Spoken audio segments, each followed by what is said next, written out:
हिमाचल प्रदेश जाना जाता है अपने खूबसूरत पहाड़ और उससे भी ज्यादा खूबसूरत लोगों के लिए। पर क्या आप जानते हैं कि यहाँ पर एक ऐसा गांव है जहाँ किसी भी चीज को हाथ लगाना मना है। इस गांव का नाम है मलाना।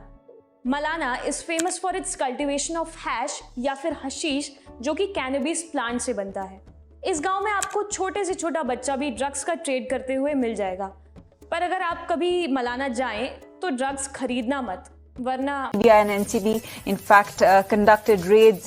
अब मलाना के लोग ये मानते हैं कि वो डायरेक्ट डिसेंडेंट्स हैं अलेक्जेंडर द ग्रेट के, मतलब कि वो प्योर आर्यन रेस को बिलोंग करते हैं और बाकी सारे जो आउटसाइडर्स हैं वो अनटचेबल्स हैं, यानी कि वो प्योर आर्यन रेस को बिलोंग नहीं करते। अब हिस्टोरिकली ऐसा कुछ वेरीफाई तो नहीं हुआ है, but they follow the Greek system of democracy, making it one of the oldest known democracy in India.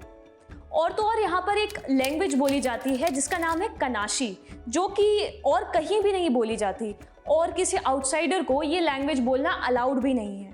अब जैसा कि मैंने बताया कि यहाँ पर बाहर के लोगों को अनटचेबल्स माना जाता है, तो you are not allowed to touch them और देयर टेम्पल्स और एनी ऑफ देयर बिलोंगिंग, और अगर आप ऐसा करते हैं तो they will charge you a fine. अब इनका जुडिशियल सिस्टम भी काफ़ी इंटरेस्टिंग है और बाकी जगहों से काफ़ी अलग भी है। इसे हकीमा कहा जाता है और इसमें एक अपर कोर्ट होता है और एक लोअर कोर्ट होता है। और अगर गांव में किसी को पुलिस के पास जाना है, पुलिस की मदद लेनी है, तो उसे विलेज काउंसिल को 1000 रुपए का पहले फाइन देना होता है।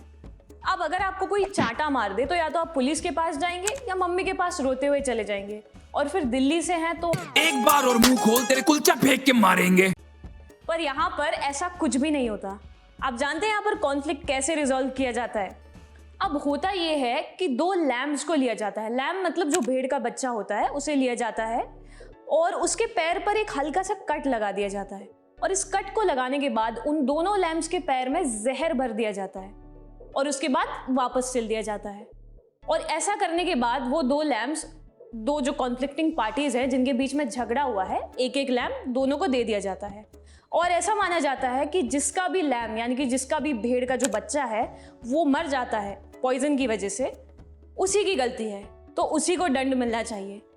अब ज़्यादा चौंकिए मत, ऐसा ये लोग इसलिए करते हैं क्योंकि इनका मानना है कि जो लैम पॉइजन की वजह से मर गया है, जिसका भी लैम, गलती उसकी है और ये डिसीजन जो है वो उनके देवता का है, मतलब उनके लॉर्ड ने ये डिसीजन लिया है, तो यही सही डिसीजन होगा। नाउ अनलाइक अस, मलाना गांव के लोग अपने नेचुरल रिसोर्सेज की काफ़ी रिस्पेक्ट करते हैं, इसीलिए इस गांव में लकड़ी को काटना मना है। आप सिर्फ सूखी लकड़ियां ही इकट्ठा कर सकते हैं। पर यार अब एक बात तो है कि मलाना के लोगों ने अपने कल्चर और अपने कस्टम्स को काफ़ी अच्छे से प्रिजर्व करके रखा है आज तक भी। पर क्या आपको लगता है कि इतने रैपिड मॉडर्नाइजेशन के बाद भी ये गांव इतना ज़्यादा आइसोलेट होकर रह पाएगा?